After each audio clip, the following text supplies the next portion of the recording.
یہ بتائیے کہ یہ جو آج کی ڈیولپمنٹ، ڈونلڈ ٹرمپ کا ایک سٹیٹمنٹ ہے کہ جی یہ جنگ بڑی مختصر ہوگی، تو اس کے بعد تیل کی قیمت بہت نیچے آئی ہے، $30 فی بیرل کم ہو کے 120 سے $90 فی بیرل پہ آ گئی ہے. کیا اب پاکستان کے عوام یہ توقع کریں کہ آپ بھی تیل کی قیمت کم کریں گے؟ میر صاحب، سب سے پہلے تو بہت شکریہ، آپ نے اپنے پروگرام میں موقع دیا.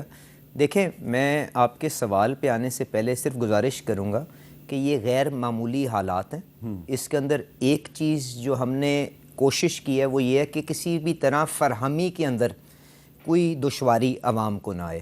تو ہمیں جو سارے کا ساری صورتحال ہے اسی پس منظر میں اس معاملے کو دیکھنا چاہیے. اور کیونکہ یہ تھوڑی سی آپ کو صورتحال ڈیولپ ہوتی ہوئی نظر آ رہی تھی، تو جس حد تک جن چیزوں کی ہم ریزرو بلڈ کر سکتے تھے ہم نے وہ ریزرو بلڈ کر لیا. گیس کا جس طرح نہیں کر سکتے تھے، تو جب اسٹریٹ آف ہرمز بند ہوئی تو آپ کو ایک وہ چیلنج موجود ہے جس کو ہم فرق طریقے کے ساتھ ہینڈل کرنے کی کوشش کریں، تو اس سے قدرے بہتر صورتحال میں ہم اس کرائسس کے اندر انٹر کیے تھے. اور آج بھی آپ دیکھیں کہ چھوٹی موٹی کمپلینٹس بالکل جاری ہوں گی، پرائس کے اوپر بالکل تکلیف ہوگی، پر فراہمی کم از کم مل رہی ہے. اور دوسری بات یہ ہے کہ یہ جو تنازع کھڑا ہوا ہے اس کی کوئی اختتام کی ڈیٹ ہمارے سامنے نہیں ہے. لوگوں کی رائے تو ہے کہ جی یہ ہفتے میں ختم ہو جائے گی، 2 ہفتے میں ختم ہو جائے گی، 4 ہفتے میں ختم ہو جائے گی، پر کوئی حتمی طور پہ اس کو بتا نہیں سکتا کہ جی یہ اس تاریخ کو ختم ہو جائے گی. جس کا مطلب یہ ہے کہ آپ کو ایک ٹیسٹ میچ کے لیے اپنے آپ کو تیار کرنا پڑے گا، اور آپ کو جتنے بھی اپنے ذخائر ہیں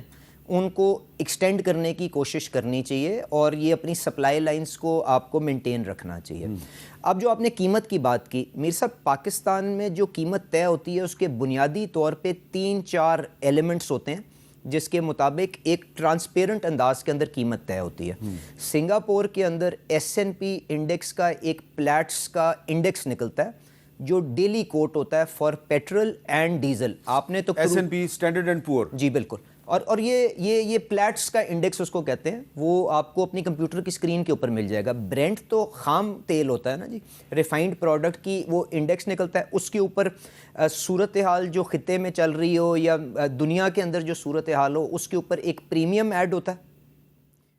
اس کے بعد وہ پروڈکٹ پاکستان آ جاتی ہے. پاکستان آ کے اس کے اوپر اسٹیٹ بینک سے جس ریٹ کے اوپر ڈالر آپ کو فراہم ہوتا ہے اس کے مطابق وہ روپے میں کنورٹ ہو جاتی ہے. اس کے بعد اس کے امپورٹ کے جو اخراجات ہیں وہ مور اور لیس اسٹینڈرڈ ہوتے ہیں، اس کے اوپر کوئی اتنی رد و بدل نہیں ہے. پر جو بنیادی اس کے اندر چوتھا بڑا حصہ ہوتا ہے وہ یہ ہے کہ حکومت اس کے اوپر ٹیکس کتنا لے رہی ہے یا لیوی کتنی لے رہی ہے. تو ان 3-4 چیزوں کو کوئی آپ کو مجھے بتانے کی ضرورت نہیں ہے کہ تیل کی قیمت کیا بنے گی، آپ خود گھر میں بیٹھ کے نکال سکتے ہیں کہ جی کیا پرائس نکلے گی. اب جو آپ نے بات کی، یقیناً پچھلے ہفتے کے اندر بہت تیزی آئی، بلکہ پچھلے ہفتے سے نہیں، 1 مارچ کو جب ہم نے اس رد و بدل سے پہلے جب قیمت کو طے کیا تھا تو ڈیزل کا جو پلیٹس کا ریٹ تھا، میں پریمیم کی بات نہیں کر رہا ہوں، وہ $88 پر بیرل تھا. جمعے کو جب اختتام ہوا، جب یہ پچھلا ہفتہ، اور ہم نے اس کو قیمت کو بدلا، اس وقت وہ $150 پہ جا چکا تھا. اس کے بعد ایک دن منڈے کا آپ کی مارکیٹ کھلی، اس دن اس نے اور بڑھا جب وہ ڈائریکٹ حملے ایران کے اوپر ہوئے، وہ 170 کے اوپر گیا. آج وہ گر کے $150 کے اوپر آ گیا ہے. اب پلیٹس کے اوپر جو پریمیم تھا ڈیزل کا وہ بڑھ کے $60 پہ پہنچ گیا تھا. ٹھیک ہے، پر اب جس طرح سے کشیدگی تھوڑی سی کم ہوئی ہے وہ گر کے $30 کے اوپر آ گیا. آپ کے خیال میں کشیدگی کم ہو گئی ہے؟ سر دیکھیں، جو سٹیٹمنٹ کے بعد 2 چیزیں ہوئی ہیں، ایک تو ڈونلڈ ٹرمپ صاحب کی سٹیٹمنٹ آئی ہے، دوسری یہ ہوا ہے کہ G7 کا کل اجلاس ہوا جس کے اندر اس پہ بحث ہوئی ہے کہ ان کے پاس جو اپنے اسٹریٹجک ریزروز ہیں شاید اس میں سے وہ کچھ ریلیز کرنے جا رہے ہیں، اس کی وجہ سے بھی جی بالکل. بٹ سر بات یہ ہے نا کہ حتمی طور پہ تو کچھ نہیں کہا جا سکتا جی. تو اس وجہ سے آپ کی ان چیزوں کو آپ لگائیں تو آج نظر یہ آتا ہے کہ قیمت جو ہے اس کے اندر شاید کوئی بہت بڑی رد و بدل نہ آئے، بہت بڑی رد و بدل نہ آئے. پر میر صاحب جب تک یہ معاملہ ہفتے کا پورا کلوز نہیں ہو سکتا تو میں اس کے اوپر کوئی، میرے پاس جادو کا چراغ تو نہیں ہے کہ میں اندازہ لگاؤں. پر ایک چیز میں آپ کو ضرور کہہ سکتا ہوں کہ وزیر اعظم صاحب نے، دیکھیں جب یہ ایک بہت بڑی انکریز ہم نے عوام کے اوپر پاس آن کی، کیونکہ اس میں مجبوریاں تھیں، آپ کے پاس جو وسائل تھے آپ نے اس کے اندر رہتے ہوئے اپنے ملٹی لیٹرل پارٹنرز کو بھی لے کے چلنا تھا، سارا کچھ کیا، آپ نے الاؤ کیا.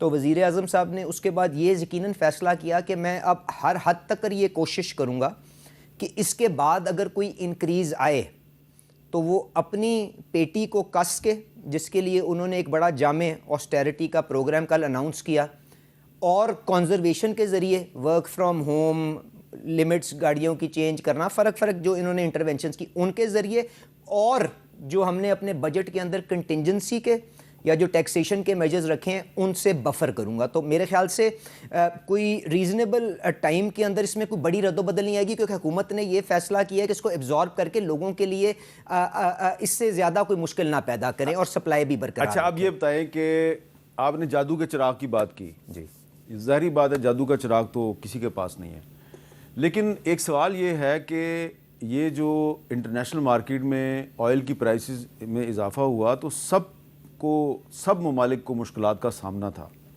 ہمارا ہمسایہ ملک ہے بھارت، اس کو بھی مشکلات کا سامنا تھا. انہوں نے تو تیل مہنگا نہیں کیا، انہوں نے پیٹرول ڈیزل مہنگا نہیں کیا، ہم نے کیوں کر دیا؟ دیکھیں میر صاحب، میں اب انسان اپنی چادر کے مطابق ہی نظام کو آگے لے کے چلتا ہے نا. میری آپ سے گزارش یہ ہے کہ پاکستان 90% اپنی توانائی کی ضرورت جو ہے وہ امپورٹ کر کے میٹ کرتا ہے. ٹھیک ہے، جب یہ رد و بدل آئی تو آپ کے پاس ہندوستان جتنے 600-700 ارب ڈالر کے ذخائر نہیں تھے. ٹھیک ہے، آپ کے پاس جو جتنی چادر تھی اس کے مطابق آپ کو اپنا ایکسٹرنل اکاؤنٹ اور اپنا IMF پروگرام کے اندر جو آپ کی کمٹمنٹس ہیں، دیکھیں اگر ہندوستان کی حکومت اپنے وسائل دیکھ کے یہ بوجھ سارے کا سارا خود اٹھانا چاہے تو اس کے پاس تو یہ شاید گنجائش موجود ہے. میرا تو ایک ایکسٹرنل اکاؤنٹ کا جو اپنا چیلنج ہے اس کو دیکھتے ہوئے IMF کے ساتھ شراکت داری کے ساتھ ہم نے بڑی ذمہ داری کے ساتھ استحکام حاصل کیا ہے.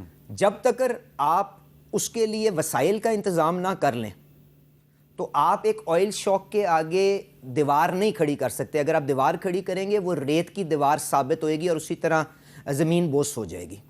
تو اپنے وسائل کے مطابق ہم نے دیکھا جس حد تک ہمیں مجبوراً کرنا پڑا. ہم نے اوورال ٹیکس میں کوئی تبدیلی نہیں کی. ڈیزل کیونکہ آگے آپ جانتے ہیں فصل کا بھی سیزن آ رہا ہے، پبلک ٹرانسپورٹ میں بھی ہوتا ہے، اس کا ٹیکس کم کر کے دوسرا بڑھا کے اوورال وہیں پہ ٹیکس رکھا اور اس کو آگے پاس کر دی. اور یہ عزم کیا کہ اب آگے اگر خدا نخواستہ کوئی چینج آتی ہے تو اس کے اندر، کیونکہ یہ گلہ بالکل جائز ہے عوام کا کہ کیا اگر کوئی مشکل وقت آتا ہے تو کیا عوام نے سارا بوجھ اٹھانا ہے کہ حکومت نے بھی کچھ کرنا ہے.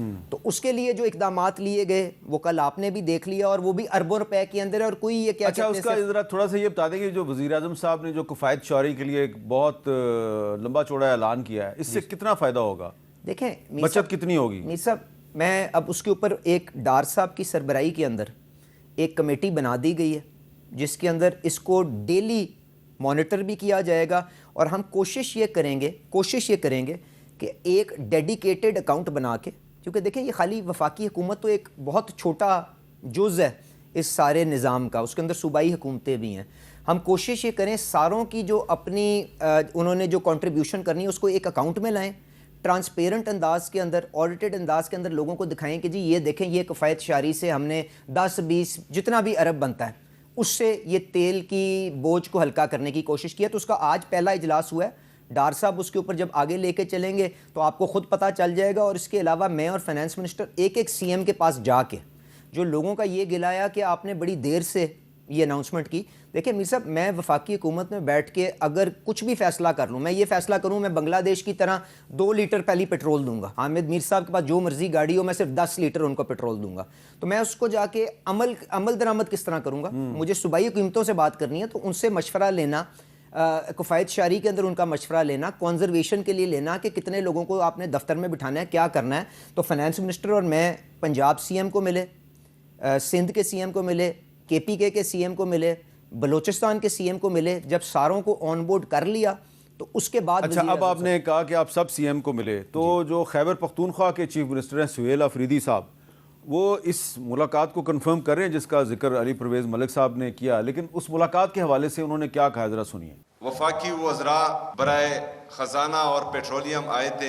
وفاق کی طرف سے یہ ایک اچھا قدم ہے کہ وہ صوبوں کو اعتماد میں لیں ہر موقع پر انہوں نے جو 2 تجاویز پیش کی تھی، اس میں پہلا جو 55 روپے اضافہ تھا، وہی حکومت نے اس کو یکسر مسترد کر دیا ہے۔ 12 ارب روپے کے جیٹ طیارے لیے جا رہے ہیں اپنی شاہ خرچیوں کے لیے، لیکن بوجھ جو ہے وہ انہوں نے پاکستان کی عوام پر ڈالنا ہے۔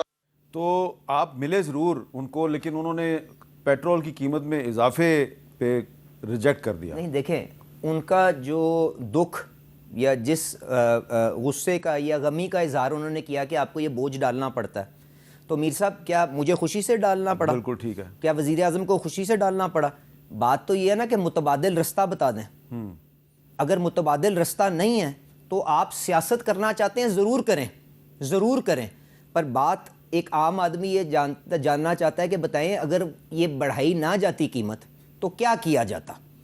تو اس کے لیے بھی تو متبادل انتظام ہونا چاہیے نا۔ ہم نے تو جو پورا ایک پروگرام بنایا کفایت شاری کا، کنزرویشن کا اور جو برڈن شیئرنگ کا، وہ میں نے آپ کے سامنے پیش کر دیا۔ اس طرح کے تو دیکھیں، آپ سیاسی گفتگو جتنی مرضی کرتے رہیں میر صاحب، میں معذرت کے ساتھ اسی جماعت نے 2022 میں جب ایک آئینی vote of no confidence Imran Khan صاحب کے خلاف آیا تھا، اس وقت بھی تیل کی قیمت کے اوپر سیاست کی تھی، اور اس کا نتیجہ بعد میں کس کو بھرنا پڑا، چاہے وہ ملک دیوالیہ پن کے کتنے نہج پہ پہنچ گیا، کیا کیا کچھ ہوا، وہ بھی آپ کے سامنے ہے۔ اور آج جو اس ساری چیز کے اوپر انگلیاں اٹھا رہے ہیں، ان میں سے ایک صاحب وہاں پہ موجود تھے اس حکومت میں جس نے وہ سارا گند سمیٹا تھا۔ تو مجھے افسوس ہی ہوتا ہے کہ اگر آپ حکومت سے علیحدہ ہوں، باڑ کے دوسری طرف ہوں، تو آپ کی گفتگو ریاست کو کمزور کرنے کے لیے کی جائے، اس کے اوپر صرف دکھ ہوتا ہے۔ باقی سیاست کریں، میری نالائکی پہ کہیں کہ تم علیحدہ ہو جاؤ، میں اس کو یہاں پہ برقرار رکھوں گا، تو میں کہوں گا جی ویل ڈن، آ جاؤ